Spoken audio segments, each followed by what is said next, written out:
नमस्कार। मैं हूँ धर्मगुरु उत्तम और आज के इस वीडियो में हम लोग बात करेंगे द इम्पोर्टेंस ऑफ प्रेयर या फिर हिंदी में कहा जाए तो प्रार्थना का महत्व। मेरे प्यारे व्यूअर्स, मैं आपसे एक सवाल करता हूँ कि ज़िंदगी में कोई भी जो इवेंट होती है, क्या आप पूरी तरह उसको कंट्रोल कर सकते हैं? तो मेरा जवाब है बिल्कुल नहीं। कोई भी जो इवेंट होती है उसमें दो टाइप के वेरिएबल्स होते हैं। एक होते हैं नोन वेरिएबल्स और दूसरा होता है अननोन वेरिएबल्स। यानी कि कोई भी इवेंट की कुछ बातें हमें पता होती है और कुछ बातें हमें पता नहीं होती। चलिए स्पष्ट उदाहरण देके मैं आपको समझाने की कोशिश कर रहा हूँ। एक आप इंटरव्यू ही ले लीजिए। मान लीजिए आपको एक इंटरव्यू में जाना है, ठीक है? तो आपके पास इसमें नोन वेरिएबल्स क्या है? नोन वेरिएबल्स में ये है कि वो कंपनी का नाम क्या है, वो कंपनी की लोकेशन क्या है, वो कंपनी क्या चीज़ें बनाती है, वो कंपनी कितने सालों से है, वगैरह। ये सब सारे नोन वेरिएबल्स है। अब हम लोग आपके इंटरव्यू की बात करते हैं कि जब आप इंटरव्यू देने जाएंगे तो उसमें अननोन वेरिएबल्स क्या है। तो अननोन वेरिएबल्स में तो सबसे पहले ये है कि कौन इंटरव्यू ले रहा है वो आपको नहीं पता। नंबर टू, कितने लोग इंटरव्यू लेंगे वो भी आपको नहीं पता। आपको ये भी नहीं पता कि आपसे पहले और आपके बाद कितने लोग इंटरव्यू देंगे या जिन्होंने दिया है। फोर्थ, आपको ये भी नहीं पता है कि जो डिसीजन वो लोग लेंगे वो कौन से आधार पे वो डिसीजन लेंगे, ठीक है? यानी कि कुछ चीज़ें आपको पता है नोन वेरिएबल्स और कुछ चीज़ें आपको पता नहीं है, दैट इज़ अननोन वेरिएबल्स। अब यहीं पे प्रार्थना का महत्व समझ आता है। कभी कभी तो ऐसा होता है कि बहुत सारे नोन वेरिएबल्स भी हमें पता नहीं होते और अननोन वेरिएबल्स तो ऐसे कितने सारे हैं जिसके बारे में हमें अंदाज़ा भी नहीं होता।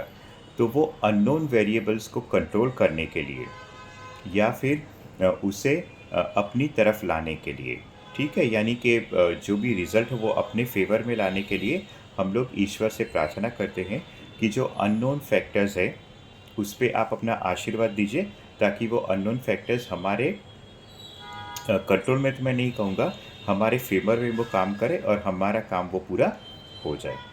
एक और भी उदाहरण मैं आपको देना चाहूँगा कि चलिए आप शादी करने निकले हैं, ठीक है?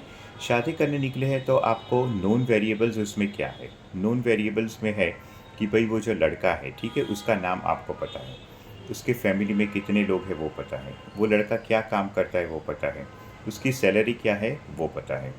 लेकिन इसके बाद अगर हम लोग अननोन वेरिएबल्स में जाए तो आपको उसके पास्ट के बारे में पता नहीं है, ठीक है? फ्यूचर में वो कैसे बर्ताव करेगा वो नहीं पता है। उसके जो घर में जो उसके मम्मी डैडी है या उसके भाई बहन है, उनका बिहेवियर क्या है, पर्सनैलिटी क्या है, आपको ठीक से नहीं पता है, ठीक है? ओवरऑल आपका जो हस्बैंड है उसको कौन इन्फ्लुएंस करता है ज़िंदगी में, वो आपको ठीक से नहीं पता है। यानी कि बहुत सारे अननोन वेरिएबल्स है जिसके बारे में आपको पता ही नहीं है, तो आप उसको कंट्रोल क्या करेंगे या मैनेज कैसे करेंगे?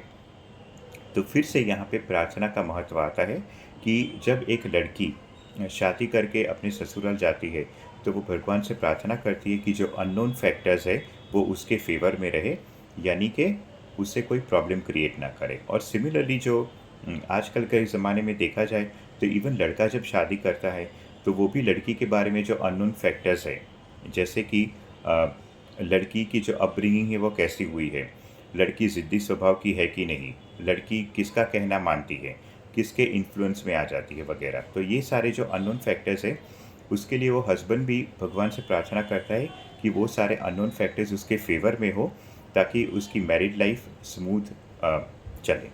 तो दोस्तों, अब मुझे उम्मीद है कि आपको प्रार्थना का महत्व समझ आ गया होगा।